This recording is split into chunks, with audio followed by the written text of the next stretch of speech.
गुरु बिन ज्ञान न होत है, गुरु बिन दिशा अजान, गुरु बिन इंद्रिय न सधे, गुरु बिन बढ़े न शान, गुरु मन में बैठत सदा, गुरु है ब्रह्म का काल, गुरु अवगुण को मेटता, मिटे सभी ब्रह्मजाल।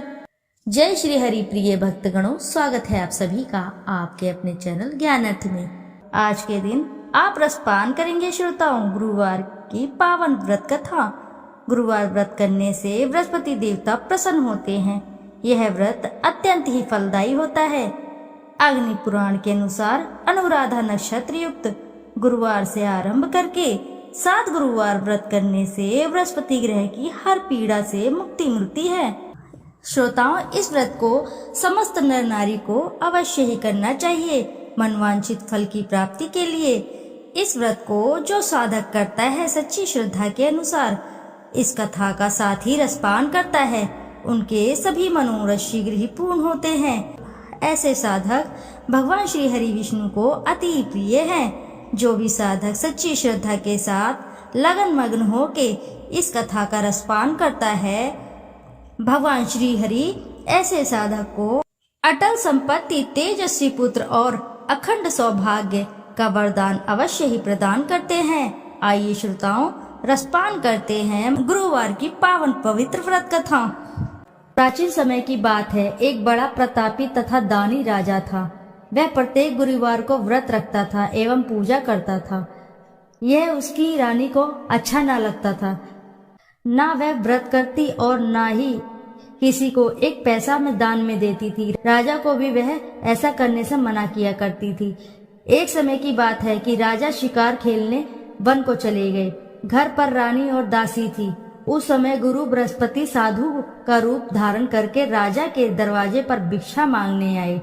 साधु ने रानी से भिक्षा मांगी तो वह कहने लगी, हे साधु महाराज, मैं इस दान को और पुण्य से तंग आ गई हूँ। कोई ऐसा आप उपाय बताएं जिससे यह सारा धन नष्ट हो जाए तथा मैं आराम से रह सकूं।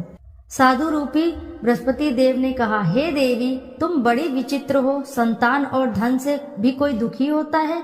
अगर तुम्हारे पास धन अधिक है तो इसे शुभ कार्यों में लगाओ जिससे तुम्हारे दोनों लोग सुधरें। परंतु साधु की इन बात से रानी खुश नहीं हुई। उसने कहा, मुझे ऐसे धन की आवश्यकता नहीं जिसे मैं अन्य लोगों को दान दूं तथा जिसको संभालने में ही मेरा सारा समय नष्ट हो जाए। साधु ने कहा, यदि तुम्हारी ऐसी ही इच्छा है तो जैसा मैं तुम्हें बताता हूँ तुम वैसा ही करना। बृहस्पतिवार के दिन घर को गोबर से लीपना, अपने केशों को पीली मिट्टी से धोना, केशों को धोते समय स्नान करना, राजा से हजामत बनाने को कहना, भोजन में मांस वगैरह खाना, कपड़ा धोबी के यहाँ धुलने के डालना। इस प्रकार 7 बृहस्पतिवार करने से तुम्हारा सब धन नष्ट हो जाएगा। इतना कहकर साधु बने बृहस्पति देव अंतर्धान हो गए। साधु के कहे अनुसार करते हुए रानी को केवल 3 बृहस्पतिवार दिन ही बीते थे कि उसकी समस्त धन संपत्ति नष्ट हो गई। भोजन के लिए परिवार तरसने लगा। एक दिन राजा रानी से बोला, हे रानी, तुम यहीं रहो, मैं दूसरे देश को जाता हूँ क्योंकि यहाँ पर मुझे सभी जानते हैं, इसलिए मैं यहाँ पर कोई छोटा कार्य नहीं कर सकता। ऐसा कहकर राजा परदेश चला गया। वहाँ वह जंगल से लकड़ी काट कर लाता, शहर में बेचता। इस तरह वह अपना जीवन व्यतीत करने लगा।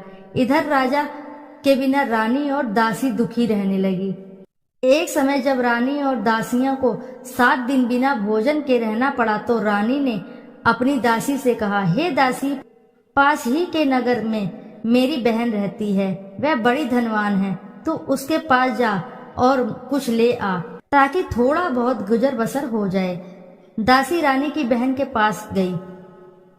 उस दिन बृहस्पतिवार था। रानी की बहन उस समय बृहस्पतिवार की कथा सुन रही थी। दासी ने रानी की बहन को अपनी रानी का संदेश दिया, लेकिन रानी की बहन ने कोई उत्तर नहीं दिया। जब दासी को रानी की बहन से कोई उत्तर नहीं मिला तो वह बहुत ही दुखी हुई। उसे क्रोध भी आया। दासी ने वापस आकर रानी को सारी बात बता दी। सुनकर रानी ने अपने भाग्य को कोसा। उधर रानी की बहन ने सोचा कि मेरी बहन की दासी आई थी परंतु मैं उससे नहीं बोली, इससे वह बहुत ही दुखी हुई होगी। कथा सुनकर और पूजन समाप्त कर वह अपनी बहन के घर गई और कहने लगी, हे बहन, मैं बृहस्पतिवार का व्रत कर रही थी। तुम्हारी दासी गई, परंतु जब तक कथा होती है तब तक न उठते हैं न बोलते हैं, इसलिए मैंने नहीं बोला। कहो दासी क्यों आई थी? रानी बोली, हमारे घर में अनाज नहीं था। ऐसा कहते रानी की आंखें भर आई। उसने दासियों के समेत भूखा रहने की भी बात अपनी बहन को बता दी। रानी की बहन बोली, बहन देखो, बृहस्पति देव भगवान सबकी मनोकामना पूर्ण करते हैं। देखो, शायद तुम्हारे घर में अनाज रखा हो। यह सुनकर दासी घर के अंदर गई तो वहां उसे एक घड़ा अनाज भरा मिला। उसे बड़ी हैरानी हुई, क्योंकि उसने एक एक बर्तन देख लिया था। उसने बाहर आकर रानी को बताया। दासी रानी से कहने लगी, हे रानी, जब हमको अन्न नहीं मिलता है तो हम व्रत ही तो करते हैं, इसलिए क्यों न इनसे व्रत और कथा की विधि पूछ ली जाए, हम भी व्रत किया करेंगे। दासी के कहने पर रानी ने अपनी बहन से बृहस्पतिवार के व्रत के बारे में पूछा। उसकी बहन ने बताया, बृहस्पतिवार के व्रत में चने की दाल और मुनक्का से विष्णु भगवान को केले की जड़ में पूजन करें तथा दीपक जलावें, पीला भोजन करें तथा कथा सुने। इससे गुरु भगवान बृहस्पति प्रसन्न होते हैं, मनोकामना पूर्ण करते हैं। व्रत और पूजन की विधि बताकर रानी की बहन अपने घर लौट गई। रानी और दासी दोनों ने निश्चय किया कि बृहस्पति देव भगवान का पूजन जरूर करेंगे। 7 रोज बाद जब बृहस्पतिवार आया तो उन्होंने व्रत रखा। गुड़साल में जाकर चना और गुड़ बीन लाई तथा उसकी दाल से केले की जड़ तथा विष्णु भगवान का पूजन किया। अब पीला भोजन कहाँ से है? दोनों बड़ी ही दुखी हुई, परंतु उन्होंने व्रत किया था, इसलिए बृहस्पति देव भगवान प्रसन्न थे। एक साधारण व्यक्ति के रूप में वे 2 थालों में सुंदर पीला फूल लेकर आए और दासी को देकर बोले, हे दासी, यह भोजन तुम्हारे लिए है, तुम्हारी रानी के लिए है, इसे तुम दोनों ग्रहण करना। दासी भोजन पाकर बहुत ही प्रसन्न हुई। उसने रानी को सारी बात बताई। उसके बाद वे प्रत्येक बृहस्पतिवार को गुरु भगवान का व्रत और पूजन करने लगी। बृहस्पति भगवान की कृपा से उनके पास फिर से धन हो गया, परंतु फिर रानी पहले की तरह आलस्य करने लगी। तब दासी बोली, देखो रानी, तुम पहले भी इस प्रकार का आलस्य करती थी। तुम्हें धन के रखने में कष्ट होता है, इस कारण सभी धन नष्ट हो गया। अब गुरु भगवान की कृपा से धन मिला है तो फिर भी तुम्हें आलस्य आ रहा है। बड़ी मुसीबतों के बाद हमने यह धन पाया है, इसलिए हमें दान पुण्य करना चाहिए। अब तुम भूखे मनुष्य को भोजन कराओ, प्याऊ लगवाओ, ब्राह्मणों को दान दो, कुआं, तालाब, बावड़ी आदि का निर्माण करवाओ, मंदिर पाठशाला बनवाकर ज्ञान दान दो, कुंवारी कन्याओं का विवाह करवाओ, अर्थात धन को शुभ कार्यों में खर्च करो, जिससे तुम्हारे कुल का यश बढ़े और स्वर्ग प्राप्त हो और पितृ प्रसन्न हो।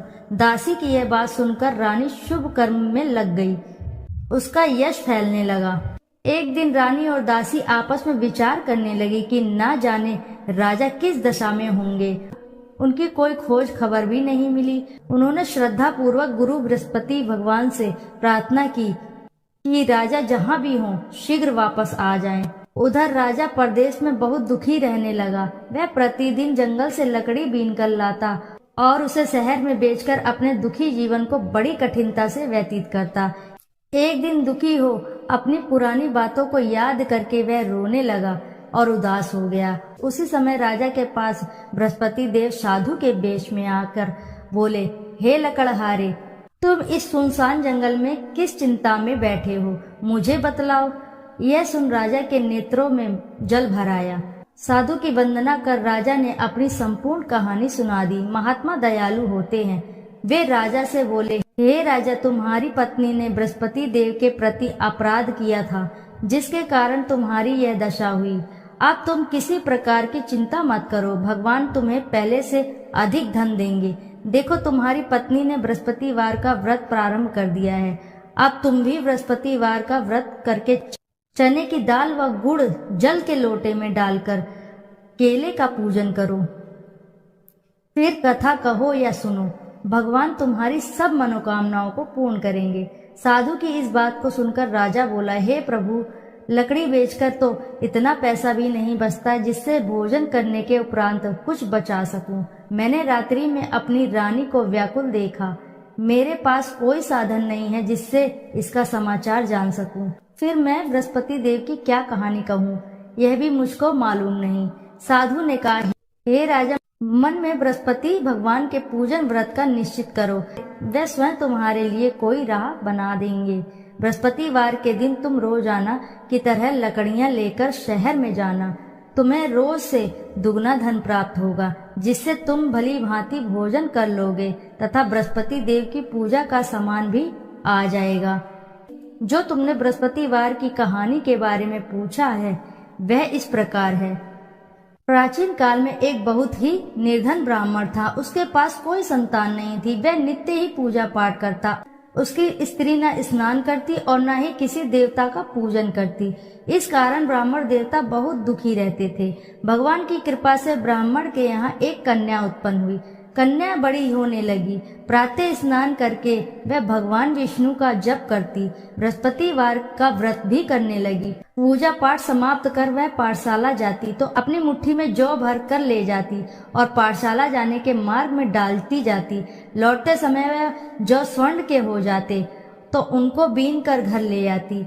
एक दिन वह बालिका सूप में उन सोने के जौ को फटकार कर साफ कर रही थी कि तभी उसकी माँ ने देख लिया और कहा, हे बेटी, सोने की जौ को फटकने के लिए सोने का सूप भी तो होना चाहिए। दूसरे दिन गुरुवार था। कन्या ने व्रत रखा और बृहस्पति देव के सोने का सूप देने की प्रार्थना की। बृहस्पति देव ने उसकी प्रार्थना स्वीकार कर ली। रोजाना की तरह वह कन्या जौ फैलाती हुई पाठशाला चली गई। पाठशाला से लौटकर जब वह जौ बीन रही थी तब बृहस्पति देव की कृपा से उसे सोने का सूप मिला। उसे वह घर ले आई और उससे वह जौ साफ करने लगी, परंतु उसकी माँ का वही ढंग रहा। एक दिन की बात है, कन्या सोने के सूप में जौ साफ कर रही थी। उस समय उस नगर का राजकुमार वहां से निकला। कन्या के रूप को देखकर वह मोहित हो गया। राजमहल आकर वह भोजन तथा जल त्याग कर उदास होकर लेट गया। राजा को जब राजकुमार द्वारा अन्न जल त्यागने का समाचार ज्ञात हुआ तो अपने मंत्रियों के साथ वह अपने पुत्र के पास गया और कारण पूछा। राजकुमार ने राजा को उस लड़की का घर पता बताया। मंत्री उस लड़की के घर गया। मंत्री ने ब्राह्मण के समक्ष राजा की ओर से निवेदन किया। कुछ ही दिन बाद ब्राह्मण की कन्या का विवाह राजकुमार के साथ संपन्न हो गया। कन्या के घर से जाते ही ब्राह्मण के घर में पहले की भांति गरीबी का निवास हो गया। एक दिन दुखी होकर ब्राह्मण अपनी पुत्री से मिलने गए। बेटी ने पिता को अवस्थ अकोर देखा और अपनी माँ का समाचार पूछा। ब्राह्मण ने सभी हाल कह सुनाया। कन्या ने बहुत सा धन देकर अपने पिता को विदा कर दिया, लेकिन कुछ ही दिन बाद फिर वही हाल हो गया। ब्राह्मण फिर अपनी कन्या के पास गया और सभी हाल कहा तो पुत्री बोली, हे पिता, आप माता जी को यहाँ ले आओ, मैं उन्हें ये विधि बता दूंगी जिससे गरीबी दूर हो जाए। ब्राह्मण देवता अपनी स्त्री को साथ लेकर अपनी पुत्री के पास राजमहल पहुँचे तो पुत्री अपनी माँ को समझाने लगी, हे माँ, तुम प्रातः काल स्नान आदि करके विष्णु भगवान का पूजन करो, तब सब दरिद्रता दूर हो जाएगी। परंतु उसकी माँ ने उसकी एक भी बात ना मानी। वह प्रातः काल उठकर अपनी पुत्री का बचा जूठन खा लेती थी।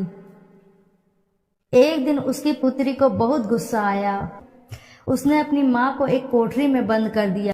प्रातः उसे स्नान आदि करा के पूजा पाठ करवाया तो उसकी माँ की बुद्धि ठीक हो गई। इसके बाद वह नियम से पूजा पाठ करने और प्रत्येक बृहस्पतिवार को व्रत रखने लगी। इस व्रत के प्रभाव से मृत्यु के बाद वह स्वर्ग को गई। वह ब्राह्मण भी सुखपूर्वक इस लोक का सुख भोग कर स्वर्ग को प्राप्त हुआ। इस तरह कहानी कहकर साधु देवता वहां से लोप हो गए। धीरे धीरे समय व्यतीत होने पर फिर बृहस्पतिवार का दिन आया। राजा जंगल से लकड़ी काटकर शहर में बेचने गया।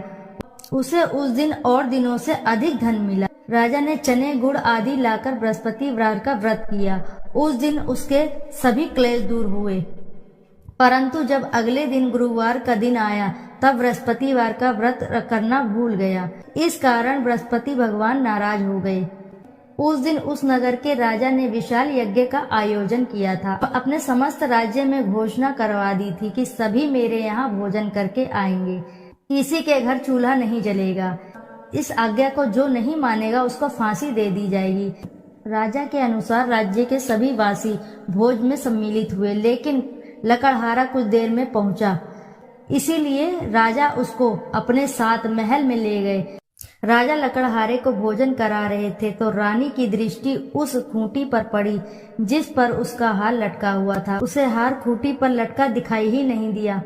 रानी को निश्चय हो गया कि मेरा हार इस लकड़हारे ने चुरा लिया है। उसी समय सैनिक बुलवाकर उसको जेल में डलवा दिया। लकड़हारा जेल में विचार करने लगा कि न जाने कौन से पूर्ण जन्म के कर्म मुझे यह दुख प्राप्त हुआ। जंगल में मिले साधु को याद करने लगा। तत्काल बृहस्पति देव साधु के रूप में प्रकट हो गए और कहने लगे, अरे मूर्ख, तूने बृहस्पति देवता की कथा नहीं की, इसी कारण तुझे दुख प्राप्त हुआ। अब चिंता मत कर। बृहस्पतिवार के दिन जेल खाने के दरवाजे पर तुझे 4 पैसे जड़े मिलेंगे। उनसे तू बृहस्पति की पूजा करना तो तेरे सभी कष्ट दूर हो जाएंगे। अगले बृहस्पतिवार उसे जेल के द्वार पर 4 पैसे मिले। राजा ने पूजा का सामान मंगवाकर कथा कही और प्रसाद बांटा। उसी रात्रि में बृहस्पति देव ने उस नगर के राजा को स्वप्न में कहा, हे राजा, तूने जिसे जेल में बंद किया है उसे कल छोड़ देना, वह निर्दोष है। राजा प्रातःकाल उठा और खूंटी पर हार टंगा देखकर लकड़हारे को बुलाकर क्षमा मांगी तथा राजा के योग्य सुंदर वस्त्र और आभूषण भेंट कर उसे विदा किया। गुरुदेव की आज्ञा अनुसार राजा अपने नगर को चल दिया। राजा जब नगर के निकट पहुंचा तब उसे बड़ा ही आश्चर्य हुआ। नगर में पहले से अधिक बाग, तालाब और कुएं तथा बहुत सी धर्मशालाएं, मंदिर आदि बने हुए थे। राजा ने पूछा कि यह किसका बाग और धर्मशाला है। तब नगर के सब लोग कहने लगे कि ये सब रानी और दासी द्वारा बनवाए गए हैं। राजा को आश्चर्य हुआ और गुस्सा भी आया कि उसकी अनुपस्थिति में रानी के पास धन कहाँ से आया होगा। जब रानी ने यह खबर सुनी कि राजा आ रहे हैं तो उसने अपनी दासी से कहा, हे दासी, देख राजा हमको कितनी बुरी हालत में छोड़ गए थे। वह हमारी ऐसी हालत देखकर न लौट जाएं, इसलिए तू दरवाजे पर खड़ी हो जा। रानी की आज्ञा अनुसार दासी दरवाजे पर खड़ी हो गई और जब राजा आए तो उन्हें अपने साथ महल में ले गई। तब राजा ने क्रोध करके अपनी तलवार निकाली और पूछने लगा, बताओ यह धन तुम्हें कैसे प्राप्त हुआ। तब रानी ने सारी कथा सुनाई। राजा ने निश्चय किया कि मैं रोजाना दिन में 3-4 बार कथा कहूंगा और सुनूंगा तथा रोज व्रत किया करूंगा। अब हर समय राजा के दुपट्टे में चने की दाल बंधी रहती थी तथा दिन में 3 बार कथा कहता। एक रोज राजा ने विचार किया कि चलो अपनी बहन के यहाँ हो आऊं। इस तरह का निश्चय कर राजा घोड़े पर सवार होकर अपनी बहन के यहाँ चल दिया। मार्ग में उसने देखा कि कुछ आदमी एक मुर्दे को ले जा रहे हैं। उन्हें रोककर राजा कहने लगा, अरे भैया, मेरी बृहस्पति की कथा सुन लो। वे बोले, लो, हमारा तो आदमी मर गया, इसको अपनी कथा की पड़ी है। परंतु कुछ आदमी बोले, अच्छा कहो, हम तुम्हारी कथा भी सुन लेंगे। राजा ने दाल निकाली और कथा कहनी शुरू कर दी। जब कथा आधी हुई तो मुर्दा हिलने लगा और जब कथा समाप्त हुई तो राम राम करके वह मुर्दा खड़ा हो गया। राजा आगे बढ़ा। उसे चलते चलते शाम हो गई। आगे मार्ग में उसे एक किसान खेत में हल चलाता मिला। राजा ने उससे कथा सुनने का आग्रह किया, लेकिन वह नहीं माना। राजा आगे चल पड़ा। राजा के हटते ही बैल पछाड़ खाकर गिर गए तथा किसान के पेट में बहुत जोर से दर्द होने लगा। उसी समय किसान की पत्नी रोटी लेकर आई। उसने जब देखा तो अपने पुत्र से सब हाल पूछा। बेटे ने सभी हाल बताया। बुढ़िया दौड़ी दौड़ी उस घुड़सवार के पास गई और उससे बोली, मैं तेरी कथा सुनूंगी, तू अपनी कथा मेरे खेत पर ही चलकर कहना। राजा ने लौटकर बुढ़िया के खेत पर जाकर कथा कही, जिसके सुनते ही बैल खड़े हो गए तथा किसान के पेट का दर्द भी ठीक हो गया। राजा अपनी बहन के घर पहुंच गया। बहन ने भाई की खूब मेहमानी की। दूसरे रोज प्रातःकाल राजा जागा तो वह देखने लगा कि सब लोग भोजन कर रहे हैं। राजा ने अपनी बहन से जब पूछा, ऐसा कोई मनुष्य है जिसने भोजन नहीं किया हो, जो मेरी बृहस्पतिवार की कथा सुन ले। बहन बोली, हे भैया, यह देश ऐसा ही है। पहले यहाँ के लोग भोजन करते हैं, बाद में अन्य काम करते हैं। फिर वह एक कुम्हार के घर गई जिसका लड़का बहुत ही बीमार था। उसे मालूम हुआ कि उसके यहाँ 3 दिन से किसी ने भोजन नहीं किया है। रानी ने अपने भाई की कथा सुनने के लिए कुम्हार से कहा। वह तैयार हो गया। राजा ने जाकर बृहस्पतिवार की कथा कही, जिसको सुनकर उसका लड़का ठीक हो गया। अब तो रोज राजा की प्रशंसा होने लगी। एक दिन राजा ने अपनी बहन से कहा, हे बहन, मैं अब अपने घर जाऊंगा, तुम भी तैयार हो जाओ। राजा की बहन ने अपनी सास से अपने भाई के साथ जाने की आज्ञा मांगी। सास बोली, चली जाओ, परंतु अपने लड़के को मत ले जाना, क्योंकि तेरे भाई के कोई संतान नहीं होती। बहन ने अपने भाई से कहा कि हे भैया, मैं तो चलूंगी, परंतु कोई बालक नहीं जाएगा। अपनी बहन को भी छोड़कर दुखी मन से राजा अपने नगर को लौट आया। राजा ने अपनी रानी से सारी कथा बताई और बिना भोजन किए वह शैया पर लेट गया। रानी बोली, हे प्रभु, बृहस्पति देव ने हमें सब कुछ दिया है, वे हमें संतान भी अवश्य ही देंगे। उसी रात बृहस्पति देव ने राजा को स्वप्न में कहा, हे राजा, उठ, सभी सोच त्याग दे, तेरी रानी गर्भवती है। राजा को यह सुनकर बड़ी ही खुशी हुई। 9वें महीने रानी के गर्भ से एक सुंदर सा पुत्र पैदा हुआ। तब राजा बोला, हे रानी, स्त्री बिना भोजन के रह सकती है, परंतु तुम बिना कहे नहीं रह सकती। जब मेरी बहन आए तुम उससे कुछ मत कहना। रानी ने हाँ कर दी। जब राजा की बहन ने यह शुभ समाचार सुना तो वह बहुत खुश हुई तथा बधाई लेकर अपने भाई के यहाँ आई। रानी ने तब उसे आने का अलाना दिया। जब भाई अपने साथ ला रहे थे तब टाल गई, उनके साथ ना आई और आज अपने आप ही भागी भागी बिना बुलाए आ गई। तो राजा की बहन बोली, भाई, मैं इस प्रकार ना कहती तो तुम्हारे घर औलाद कैसे होती। बृहस्पति देव सभी मनोकामनाएं पूर्ण करते हैं।